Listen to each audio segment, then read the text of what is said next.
इस बार मत आना राखी पे, मैं और तुम्हारे भैया शिमला जा रहे हैं। नंदिता, इस बार मत आना राखी पे, मैं और तुम्हारे भैया शिमला जा रहे हैं। ये शब्द थे विनीत की पत्नी रिया के, जो उसने व्हाट्सएप पर एक साधारण मैसेज में भेजे थे। लेकिन इस मैसेज के पीछे छुपा था एक तीखा ताना, एक कटाक्ष और एक बहन के दिल पर लगा वो जख्म जो कभी भर नहीं पाया। नंदिता, जो हमेशा अपने भाई विनीत को राखी बांधने सबसे पहले पहुंचती थी, उस दिन घंटों स्क्रीन को देखती रही। उस छोटे से मैसेज ने जैसे उसका सीना चीर दिया हो। बचपन से लेकर अब तक उसने हर खुशी अपने भाई के साथ बांटी थी। माँ बाप के गुजरने के बाद तो भाई ही उसका सब कुछ था। नंदिता और विनीत में उम्र का बस 2 साल का फर्क था। दोनों ने माँ की छांव में बड़ा होना सीखा, लेकिन किस्मत ने जल्द ही दोनों से वो छांव छीन ली। पिताजी पहले चले गए और माँ कैंसर से लड़ते-लड़ते भी बच्चों की चिंता करती रही। जब माँ भी चली गई तब नंदिता 20 साल की थी और विनीत 18 का। नंदिता ने पढ़ाई छोड़ दी, छोटी-छोटी ट्यूशन पकड़ ली। विनीत को इंजीनियर बनाने का सपना माँ की तरह अपनी पलकों पर सजा लिया। उसने अपने सारे सपने छोड़ दिए, लेकिन विनीत की आंखों में चमक देखती रही। जब विनीत इंजीनियर बना और शहर में नौकरी लगी, तो सबसे पहले उसने कहा, दीदी, अब तुम्हारे सारे सपनों को मैं पूरा करूंगा। नंदिता मुस्कुरा दी। उसे पता था कि ये बच्चा अभी भी वैसा ही है, जैसे स्कूल में गलती होने पर आकर माफी मांगता था। लेकिन जैसे ही विनीत की शादी हुई, सब कुछ बदल गया। रिया एक बड़े घर की लड़की थी, शहरी सोच वाली। उसे नंदिता का बार-बार घर आना पसंद नहीं था।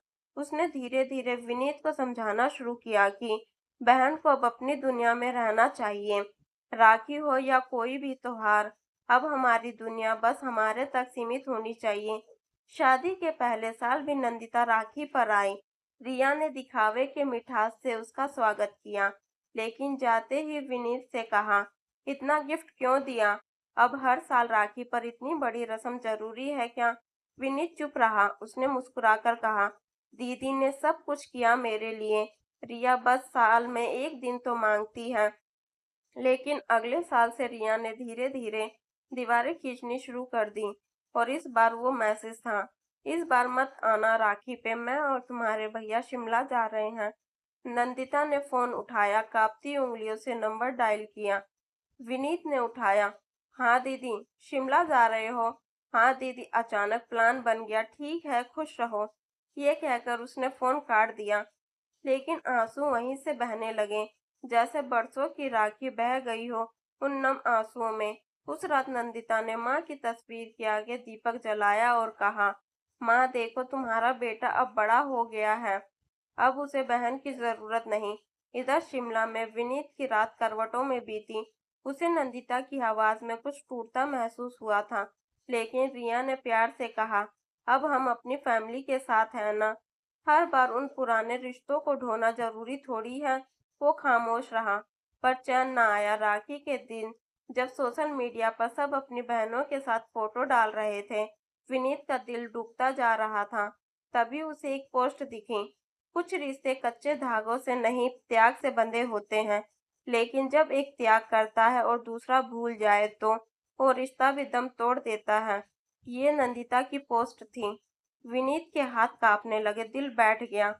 वो कुछ देर चुप रहा, फिर रिया से कहा, रिया, मुझे दिल्ली जाना है, दीदी के पास। रिया चौंकी। अब क्या मतलब है? अभी तो छुट्टियां शिमला की प्लान की है। रिया, तुम्हें जो समझना है समझो, लेकिन मैंने बहुत बड़ा धोखा दिया है दीदी को। जिसे माँ की तरह पूजा, जिसके लिए उसने सब छोड़ा, उसे मैंने एक मैसेज में बाहर कर दिया। रिया ने नाराजगी से मुंह मोड़ लिया, लेकिन विनीत ने सामान उठाया और तुरंत स्टेशन के लिए निकल गया।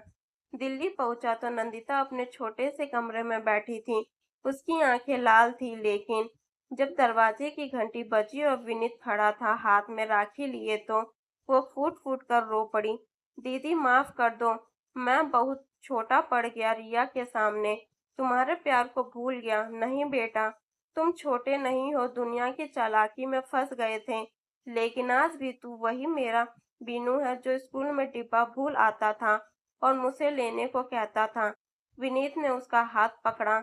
दीदी चलो मेरे साथ, तुम्हारे बिना मेरा घर अधूरा है। रिया ने उस साल राखी अकेले मनाई, लेकिन अगले साल जब नंदिता आई तो रिया ने दरवाजा खोला और पहली बार झुककर कहा, नमस्ते दीदी, आपका स्वागत है। कभी कभी एक राखी सिर्फ धागा नहीं होती, वो एक इतिहास होती है, त्याग, प्रेम और रिश्तों की कसौटी होती है। अगर बहन हो तो नंदिता जैसी, और भाई हो तो विनीत जैसा, जो भटक कर भी वापस लौटे। कहानी से सीख, परिवार के रिश्ते वक्त और दूरी से नहीं बल्कि दिल से निभाए जाते हैं। राखी का धागा अगर टूट भी जाए तो दिल का रिश्ता उसे फिर से बांध सकता है।